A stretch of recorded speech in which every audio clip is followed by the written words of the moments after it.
eu tenho plena convicção de que até esse momento no culto de hoje, vocês entenderam, perceberam que tudo diz respeito a Jesus. Tudo diz respeito a Jesus.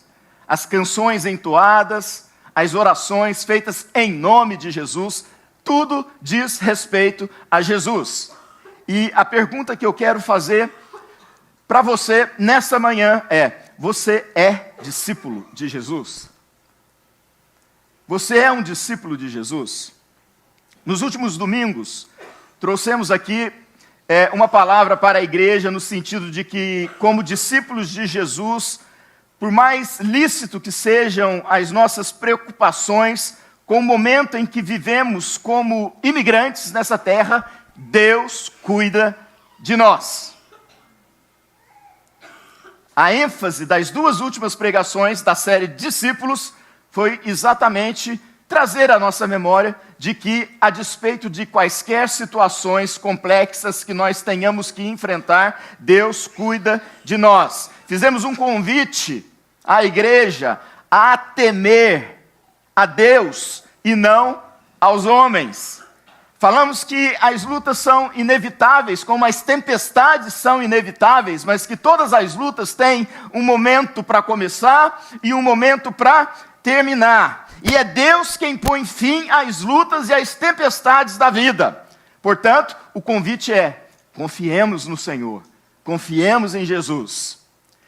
Hoje eu quero continuar falando do poder de Jesus para vocês, mas eu quero não apenas falar sobre o poder de Jesus, mas entrar nas características de um verdadeiro discípulo de Jesus. Por isso a pergunta: você é um discípulo? E tem uma razão para isso. Talvez você já tenha ouvido a expressão cortina de fumaça. Quem acompanha a política, seja aqui, seja no Brasil, demais essa expressão. E o que é essa expressão cortina de fumaça? É uma expressão usada quando alguém traz um assunto à tona, uma novidade, para chamar a atenção de todos, para que todos passem a falar somente sobre aquilo, mas com uma intenção maliciosa, maldosa, de fazer com que outros assuntos mais importantes sejam esquecidos. Isso é cortina de fumaça. Vamos falar disso para o povo esquecer daquilo. Está entendendo? Então, eu quero com isso apenas dizer que, para vocês, começando a nossa meditação, que existe uma coisa que é muito mais importante do que o nosso relacionamento com o Estado. Existe algo que é mais importante do que o nosso relacionamento, a nossa vida com o Estado. Onde quer que estejamos. Que coisa é essa? É o nosso relacionamento e a nossa vida com Deus. Então a gente tem que tomar cuidado para não colocarmos isso que é mais importante diante de tantas coisas que estão sendo faladas, que eu estou chamando aqui de cortina de fumaça, colocar de lado aquilo que é a coisa mais importante da nossa vida. À altura desses acontecimentos aqui, que nós acabamos de ler, Jesus já era uma pessoa muito popular, uma pessoa muito conhecida. Nós sabemos disso porque ele já estava cercado por multidões. Já no capítulo 1 de Marcos, já se menciona as multidões seguindo Jesus, pessoas seguindo Jesus. A maneira como ele conhecia as Escrituras e falava sobre ela, expunha as Escrituras, os livros dos profetas, o Antigo Testamento, os milagres que ele fazia, evidentemente chamava a atenção daquelas pessoas, que era o seu próprio povo, os judeus, os israelitas. Jesus pregava como João Batista pregou. João Batista foi o seu precursor. Ele veio para preparar o caminho do Senhor, ou seja, para preparar o caminho para Jesus chegar a esse mundo, e ele pregava exatamente o que João Batista pregava, que o reino de Deus estava próximo, portanto, arrependam-se e creiam no Evangelho. Arrependam-se e creiam no Evangelho. Jesus, a essa altura, já tinha chamado André e Pedro, seu irmão, Pedro e André, Tiago e João, para o seguirem, e eles imediatamente deixaram o que eles estavam fazendo e passaram a seguir Jesus. Jesus já tinha expulsado dentro da sinagoga um demônio. Enquanto ele explicava as Escrituras, alguém se manifestou, um espírito maligno se manifestou numa pessoa, ele exorcizou, ele repreendeu aquele demônio. Jesus já tinha curado a sogra de Pedro. Ele fica sabendo que essa mulher está enferma, então vamos lá para sua casa, Pedro. Ali ele faz mais um milagre, ela estava com febre, ela estava acamada. Jesus vai lá e põe a mão sobre ela, e ela é curada, e ela passa a servir Jesus e aqueles que estavam com ele. E naquele dia em que ele curou então a sogra de Pedro, levaram até ele, diz o texto lá em Marcos 1,33, todos os enfermos e endemoniados. O texto diz que toda a cidade estava reunida à porta da casa de Pedro, ou da sogra de Pedro. Enfim, não sei se moravam juntos. E por último, antes do texto que nós lemos, nesses acontecimentos aqui, Jesus curou aquele paralítico. Um paralítico que possivelmente ouviu falar de Jesus, mas não tinha como ir até Jesus. Um paralítico que tinha amigos que se preocupavam com ele. Então diz o texto que esses amigos pegam e levam esse paralítico até onde Jesus está. Mas não tinha como chegar até Jesus, porque as multidões cercavam Jesus, não tinha como passar pela porta. Então eles abriram o telhado para que eles pudessem colocar esse paralítico na presença de Jesus. E é isso que acontece. Quando Jesus vê a fé, o texto vai dizer, dos amigos, não cita a fé do paralítico. Jesus olha para o paralítico e diz: filho, os teus pecados estão perdoados. Filho, os teus pecados estão perdoados. E diante disso, os fariseus o acusaram de blasfêmia. Por quê? Porque há só um que pode perdoar pecado, e é Deus. Se ele está dizendo para aquele paralítico, para aquela pessoa pecadora, que os pecados dele estavam perdoados, Jesus então estava falando: eu sou o próprio Deus, eu posso perdoar pecados, porque eu sou Deus. E os fariseus não acreditavam nisso, ou pelo menos boa parte dos fariseus não acreditavam nisso, talvez a maioria deles não acreditavam nisso, e acusaram Jesus de blasfêmia. E Jesus, ouvindo aquele buchicho daqueles homens perguntando para os discípulos, vendo aquela situação, Jesus percebe que eles estavam ali. Quem é esse homem que diz que pode perdoar pecado? O que Jesus vai dizer? Olha, deixa eu falar uma coisa para vocês. O que é mais fácil? Dizer: os teus pecados estão perdoados, ou levanta e anda? Para que vocês saibam que eu sou o Filho de Deus, que eu sou o próprio Deus. Ele olha para aquele paralítico, se vira para ele: levanta, toma o teu leito e anda. E mais um milagre é feito por Jesus. E aí nós chegamos no texto que nós acabamos de ler. O texto começa dizendo que Jesus voltou para perto do mar, e havia uma multidão com Jesus. Jesus viu um homem chamado Levi, filho de Alfeu, que é nada mais, nada menos, Mateus. Mateus que escreveu o Evangelho de Mateus, Mateus que se tornou um dos 12 apóstolos de Jesus. E Jesus então vê, aqui ele é chamado de Levi, assentado na coletoria. Na coletoria. O que é isso? Coletoria era a Receita Federal, IRS, Receita Federal. Ou seja, Levi trabalhava para o governo,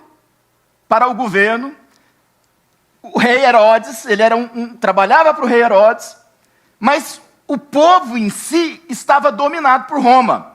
Então Levi trabalhava, na verdade, para Roma. O seu papel era recolher impostos e fazer com que esses impostos chegassem até Roma.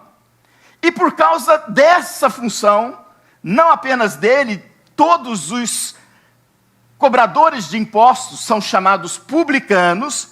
Eles eram pessoas mal vistas pelo povo.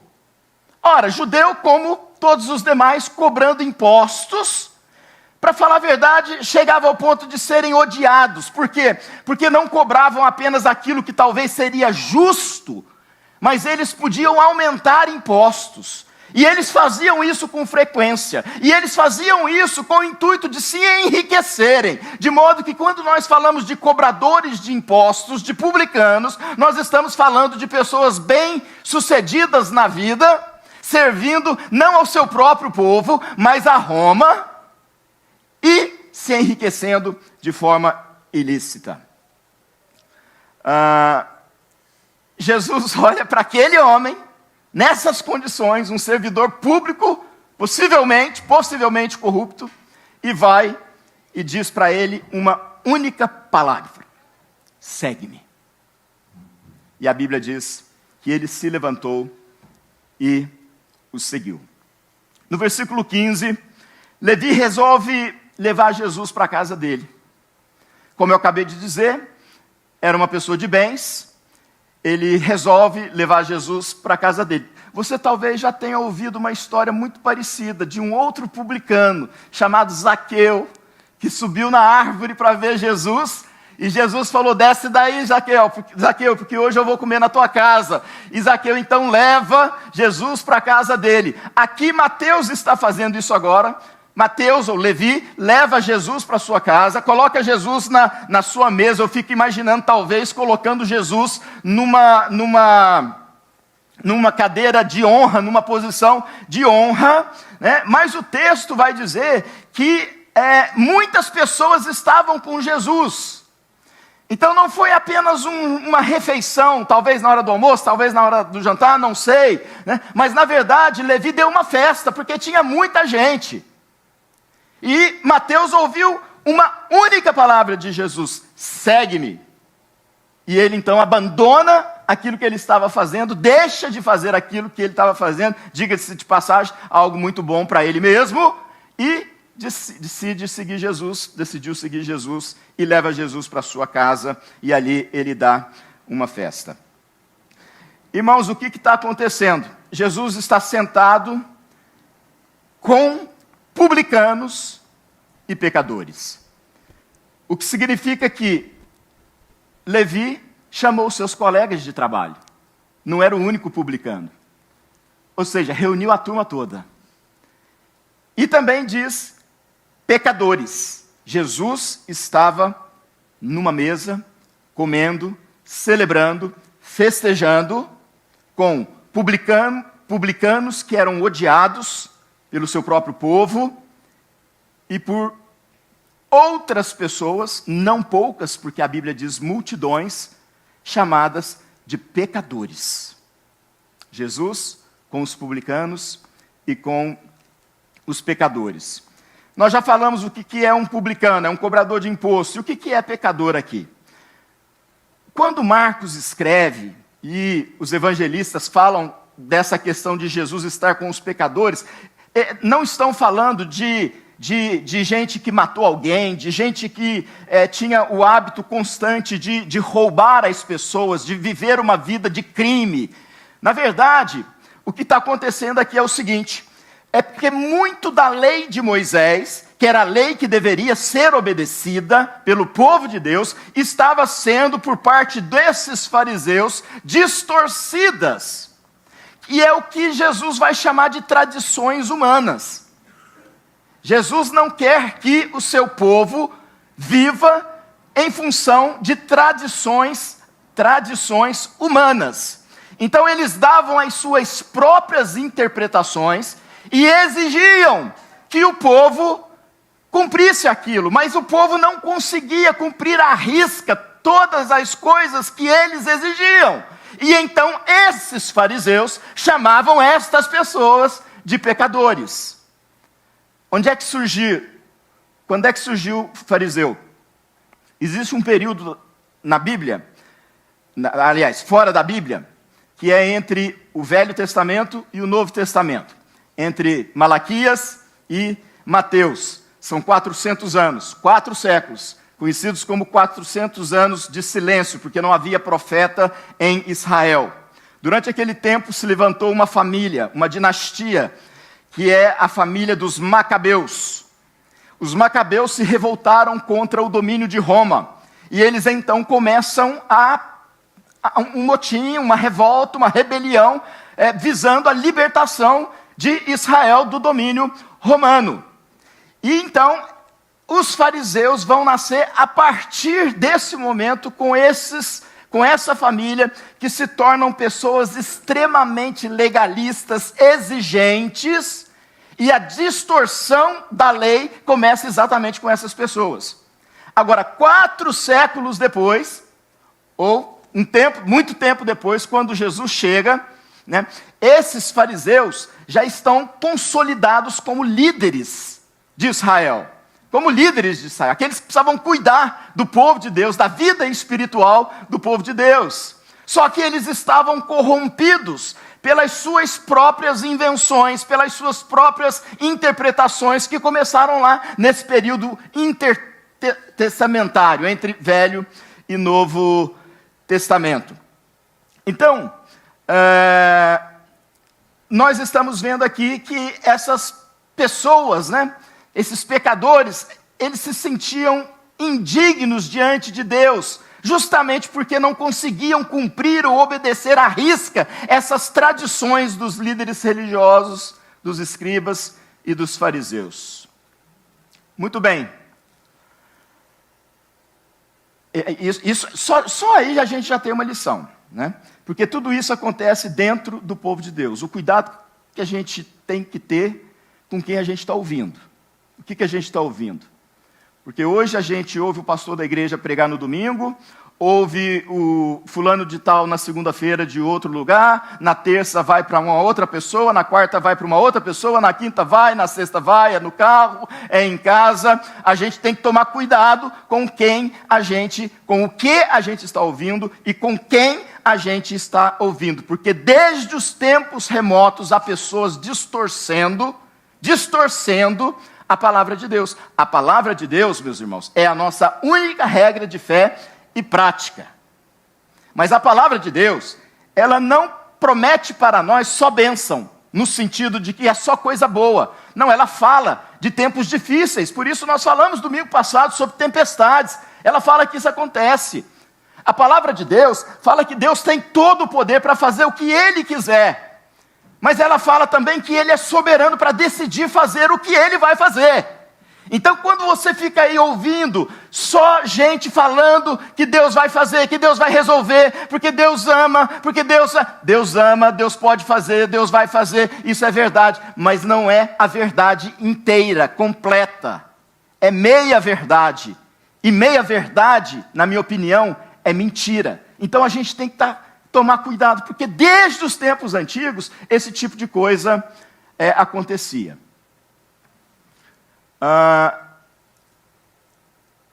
Versículo 16, do texto que lemos, já no finalzinho, diz que os escribas e os fariseus, vendo Jesus então comer na companhia dos pecadores e dos publicanos, perguntavam aos discípulos dele, por que ele come com os publicanos e com os pecadores? Jesus ouviu, diz o texto, tendo ouvido isto, Jesus lhes respondeu, os sãos não precisam de médico, e sim os doentes. Eu não vim chamar justos, e sim pecadores. Mateus, ao narrar esse episódio, esse Mateus de quem a gente está falando aqui, quando ele vai escrever, ele vai dizer, citando um profeta, Deus falando misericórdia. é o que eu quero, e não sacrifícios. E não sacrifícios. Então, Marcos está mostrando o que Jesus veio fazer, para quem ele veio, e o que ele pode fazer por essas pessoas. Vamos ver aqui algumas lições, e, como eu disse domingo passado, acreditem ou não, eu já estou terminando. Primeiro, até aqui Marcos está mostrando que Jesus tem poder e autoridade. Ele tem sim, poder e autoridade. É o tipo de poder e autoridade que só Deus tem. Não é um poder e uma autoridade humana. Não está falando de um poder em um reino físico, de um presidente, de um governador. Marcos está falando, mostrando com essas curas e com todas as coisas que ele fez até então, e as multidões o seguiam, que Jesus ele tem esse poder, essa autoridade que somente Deus tem. Ele perdoou pecados, ele curou doentes, ele expulsou demônios, e agora ele dá ordens a algumas pessoas que tinham suas vidas sob controle, que estavam ali vivendo o seu dia a dia, estava tudo bem. Sabe, estava lá o cara cobrando os impostos, ganhando o seu dinheiro, outros pescando, ganhando o seu pão, o pão de cada dia, trabalhando. E ele simplesmente dá ordem a essas pessoas. E ao ouvir a voz de Jesus, essas pessoas obedecem, largando tudo para trás. Segue-me. Foi o que aconteceu com Pedro e André, pescadores, com Tiago e João, também pescadores, consertando redes. Imediatamente, eles seguiram Jesus, o próprio Mateus, que se torna um homem de bens, um homem de bens. Então, a autoridade de Jesus era percebida tanto nos seus atos, mas as pessoas já estavam entendendo e compreendendo quem de fato ele era, de modo que quando ele falava, elas obedeciam. Segue-me. E eles seguiam. Decidiram seguir. O texto também em Marcos está nos mostrando que Jesus ama os pecadores e ele veio a este mundo só por causa dos pecadores. Não faz o menor sentido Jesus ter vindo a este mundo se não fosse por causa dos pecadores. Jesus nasceu só por causa dos pecadores, por causa de gente como eu e você. Todos nós sabemos a personalidade que Pedro, por exemplo, tinha, um homem de personalidade forte, que seguiu Jesus e disse para Jesus que onde Jesus fosse, ele iria com ele, que jamais o abandonaria, mas na hora da morte de Jesus, da crucificação, nós sabemos o que Pedro fez. Ele nega Jesus por 3 vezes. Mas foi esse homem que Jesus chamou para ser um dos seus apóstolos. Ele era odiado pelos judeus, e agora Jesus, que cura os enfermos, que expulsa os demônios, que conhece as Escrituras, chama Mateus para segui-lo, e pior, senta na mesa com ele e com os demais publicanos e outros pecadores. Marcos está querendo que eu e você entenda que o amor de Jesus por nós é profundo demais, ao ponto dele se expor à liderança religiosa e espiritual do seu povo, e sabendo que já era um perseguido. Mas por causa desse amor aos pecadores, Jesus assume essa postura.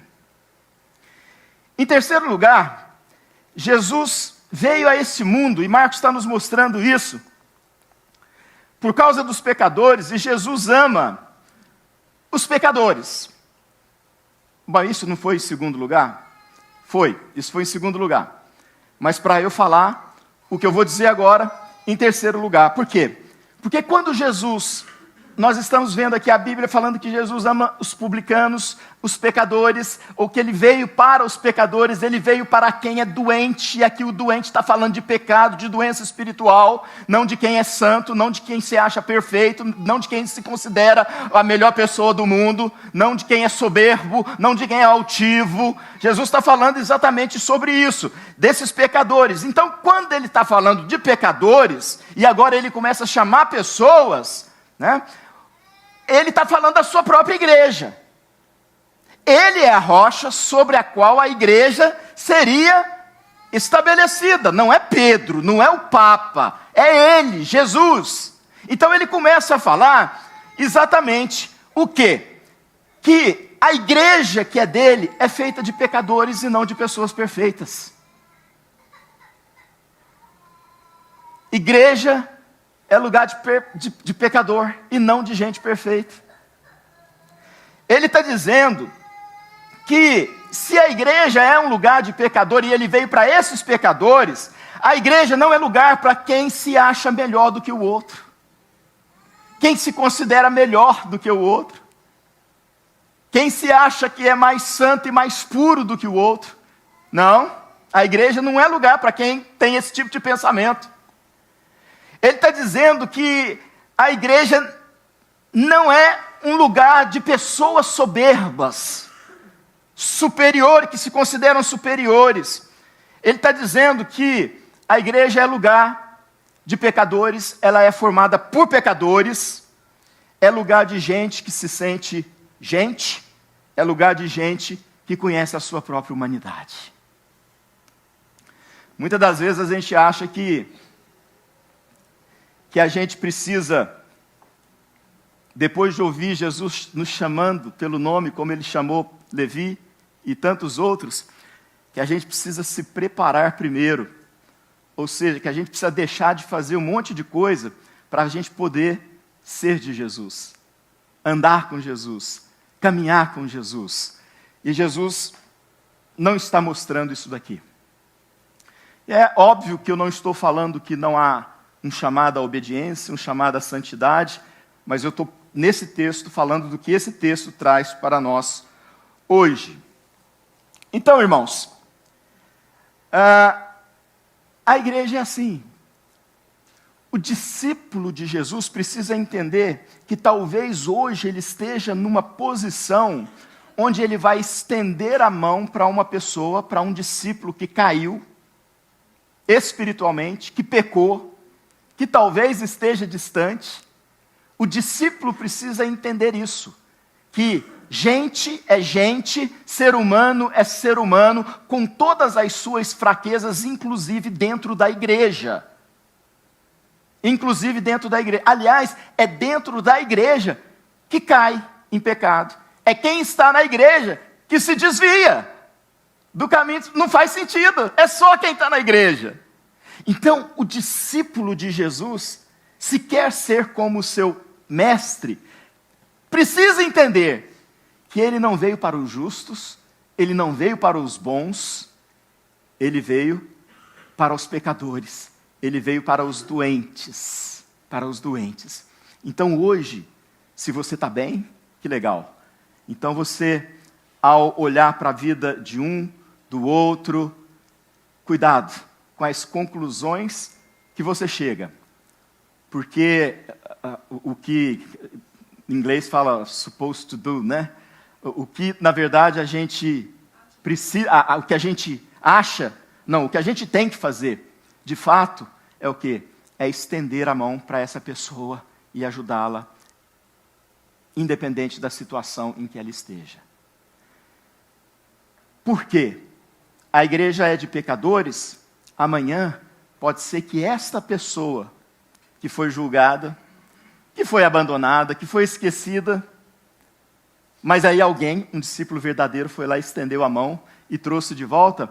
Talvez seja essa pessoa que vai levantar aquele discípulo que, quando ele estava caído, foi lá e estendeu a mão para ele. Discípulos de Jesus não são pessoas religiosas, são pessoas que amam a Jesus, querem ser como Jesus, querem viver como Jesus, querem estar com Jesus.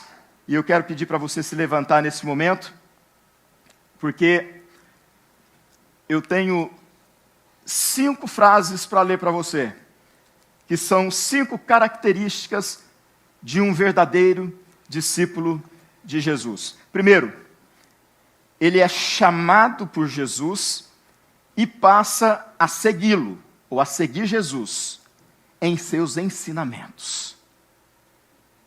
Então, o discípulo, ele é chamado por Jesus, ele segue Jesus, mas seguir Jesus significa ouvir e obedecer os seus ensinamentos. Segundo, ele é chamado por Jesus e passa a segui-lo para estar na companhia de Jesus sempre. Entenda isso, meus queridos irmãos, porque isso é algo muito importante. Nós estamos falando de Jesus, mas olha o que acontece no capítulo 1 de Marcos mesmo, no versículo 35. Tendo se levantado de madrugada, quem é que se levantou? Jesus. Quando ainda estava escuro, Jesus saiu e foi para um lugar deserto, e ali orava. Jesus, o Filho, precisava da companhia do Deus Pai e do Deus Espírito Santo. Então, ele tinha momentos em que ele precisava se distanciar das multidões, porque era o tempo de simplesmente estar na companhia de Deus Pai, do Deus Espírito Santo. Se ele tinha essa necessidade, imagine eu e você. Então, ser discípulo é ser chamado para segui-lo em seus ensinamentos, é ser chamado para segui-lo, para estar em sua companhia. O discípulo, ele crê no poder e na autoridade de Jesus. Crê nesse poder e na autoridade de Jesus. Presta atenção, por que isso é tão importante? Porque talvez nós tivemos o nosso momento de intercessão aqui. Talvez você veio aqui orar nessa manhã por causa de uma causa que você até já está considerando perdida. Sabe aquela causa perdida? O discípulo, ele crê nesse poder e nessa autoridade de Jesus. A Bíblia diz que a palavra de Deus, ela nunca volta vazia, sem que antes, ela não volta sem cumprir o propósito para o qual Deus liberou essa palavra. Então o discípulo, ele quer aprender com Jesus, ele quer estar na companhia de Jesus. Cuidado com aquilo que tira a sua atenção. Ele crê no poder e na autoridade de Jesus. Por isso ele crê que ele pode receber um milagre de Jesus. Mas a autoridade também exerce poder sobre nós. Então, o discípulo precisa viver debaixo da autoridade de Jesus. Ou seja, discípulo também obedece. Bênção é real, mas obediência também é real. Se você está só concentrado na bênção, você precisa endireitar os teus caminhos, para que Jesus olhe para você e veja você como um verdadeiro discípulo. Ele te ama, mesmo sendo você pecador, mesmo sendo eu pecador. Mas se os meus olhos estão só naquilo que Ele pode fazer de bom para mim,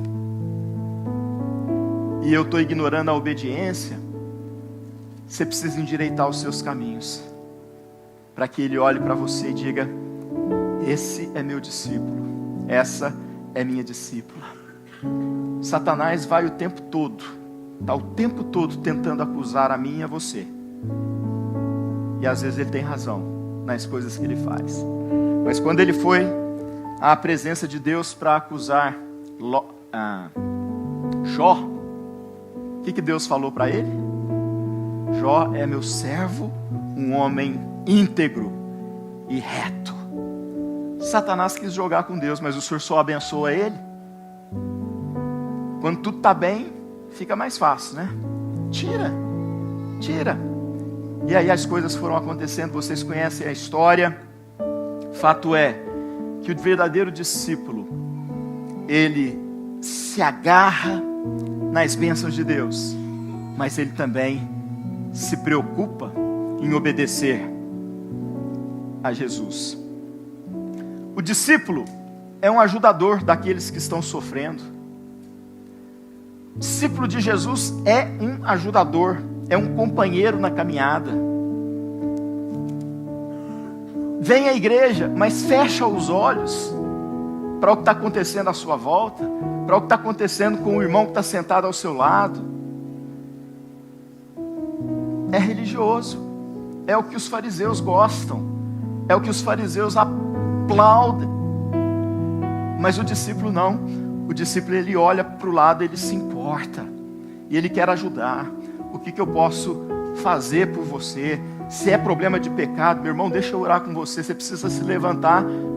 Ajudar às vezes significa repreender,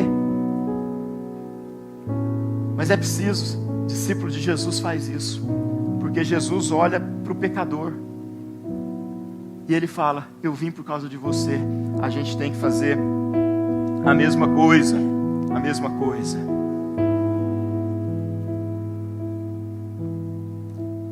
O discípulo sabe que não é perfeito. Sabe que não é perfeito, que ele é pecador como todos os demais. Não existe ninguém perfeito nessa vida. Mas ele sabe também que mesmo assim, ele é amado por Jesus. Ele é amado por Jesus. Talvez eu tenha vindo aqui essa manhã só para dizer que Jesus te ama, apesar de você ser um pecador. Talvez eu tenha vindo aqui essa manhã só para dizer que Jesus te ama tanto, que Ele está sentindo falta de você sentar com Ele para conversar. Ou talvez só para ficar ali quietinho. Ele está sentindo falta da tua companhia.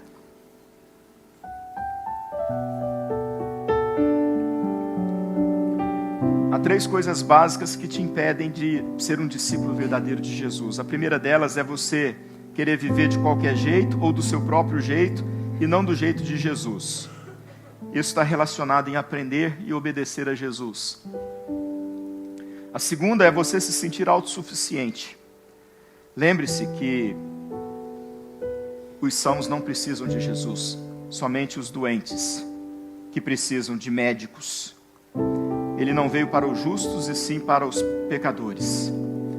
E a terceira coisa básica que talvez te impeça de ser um verdadeiro discípulo é se sentir tão pecador e não acreditar que foi por causa de você, de gente como você, gente como eu, que Ele morreu na cruz. Vamos ser discípulos, gente. Vamos ser discípulos. Vamos dizer para Jesus: perdão se até hoje eu fui um religioso. Perdão se apenas fiz o que eu achava que tinha que fazer.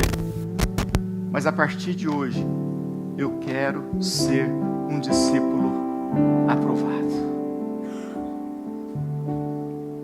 Amém? Vamos cantar?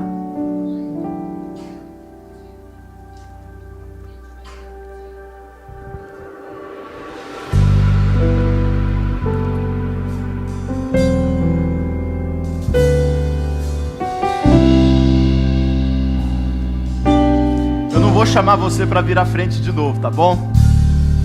Mas esse é um momento seu com Jesus.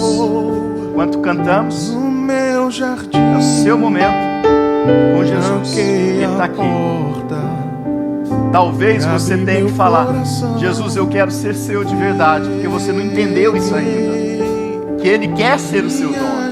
É isso que você tem que falar. Talvez você tenha que falar perdão, porque realmente faz tempo que a gente não conversa. É hora de você falar. Hoje é tempo de recomeçar, mas é com você e com Jesus.